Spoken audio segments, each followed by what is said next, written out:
For joining us this morning. Let me pick up where Chairman Schiff Good morning. Where Chairman Schiff just left off right there, that perhaps Congress should consider making it illegal to engage foreign governments, foreign assistance in campaigns. You agree?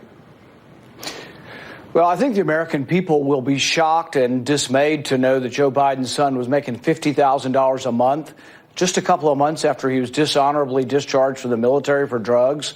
$50,000 a month. I think most Americans will be dismayed that the president's son was doing this while Joe Biden was actually lobbying to have this company, go free of prosecution. My understanding, this is reported in the New York Times, Joe Biden was asking the prosecutor to lay off of the company that Hunter Biden was working for $50,000 a month. The guy just got kicked out of the military. That's extraordinary. That's not what was reported. In fact, he was on an anti-corruption drive.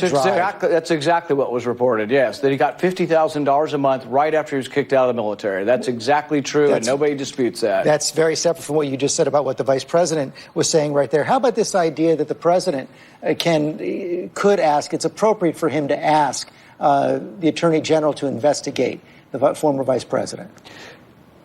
I think since the very beginning, this all has been politically motivated. Now both sides are doing it. I think it goes back even to the Clintons. This is why we shouldn't have special prosecutors.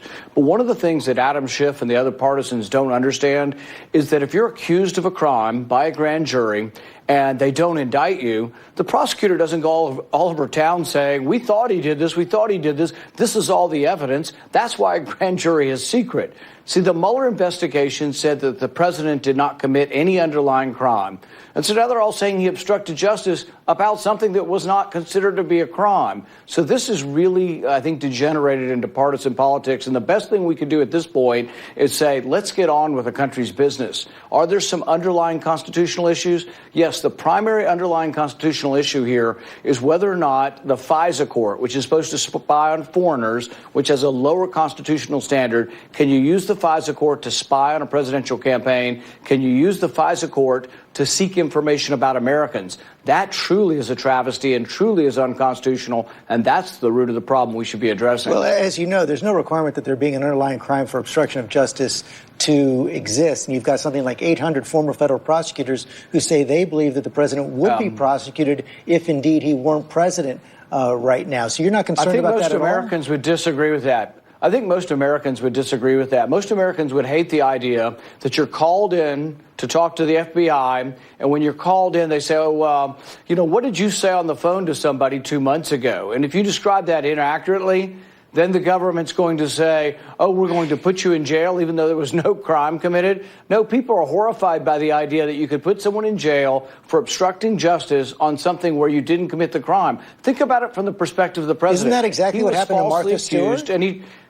Well, yeah, and it was wrong. What they did to Martha Stewart was an abomination. So when you're accused falsely of a crime and you try to defend yourself, should you then be accused of another crime for trying to defend yourself against false accusations? I think it's absurd. How about this charge from Democrats? You just heard it from Adam Schiff saying that the president's blanket no is basically amounting to another kind of obstruction of justice. Is it appropriate to completely stonewall Congress across the board, not only on matters where they're investigating the president's personal finances, but also on matters of policy like immigration and health care?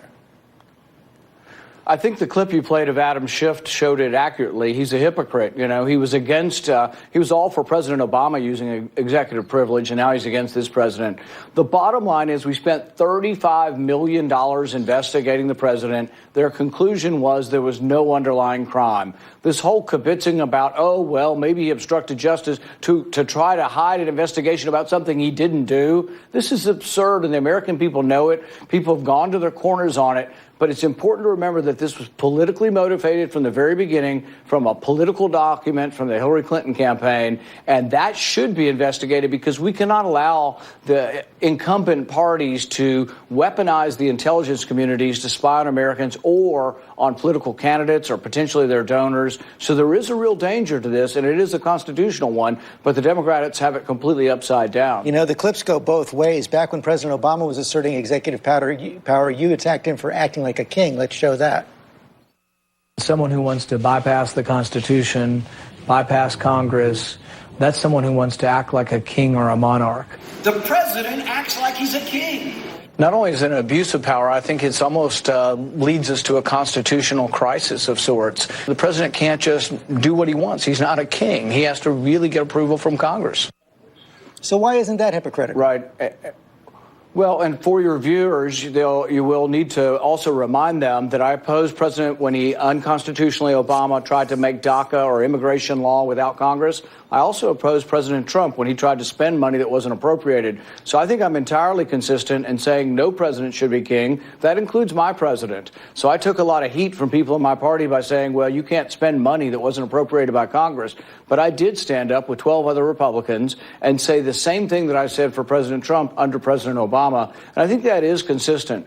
With regard to executive privilege, I never said one word about President Obama on whether or not he should have to divulge all the material within the administration. I said that he couldn't create an immigration law without Congress first creating the law. I said the same to President Trump. You can't spend money without Congress first appropriating it.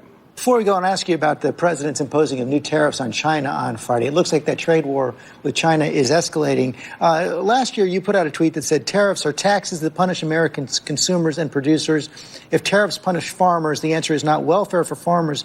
The answer is remove the tariffs. You worried with this escalation from President Trump that he's going to end up putting in permanent tariffs that are going to hurt the American economy?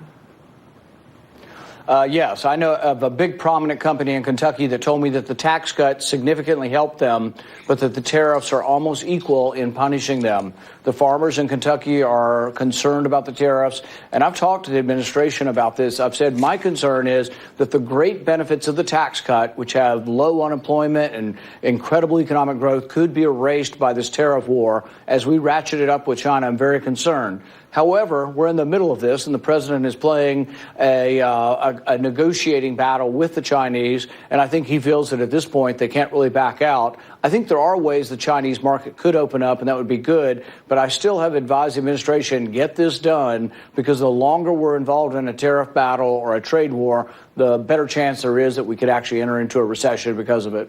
Senator Paul, thanks for joining us this morning. Thank you. Up next, John Carl on the trail in South Carolina with 2020 candidate Cory Booker. We'll be right back.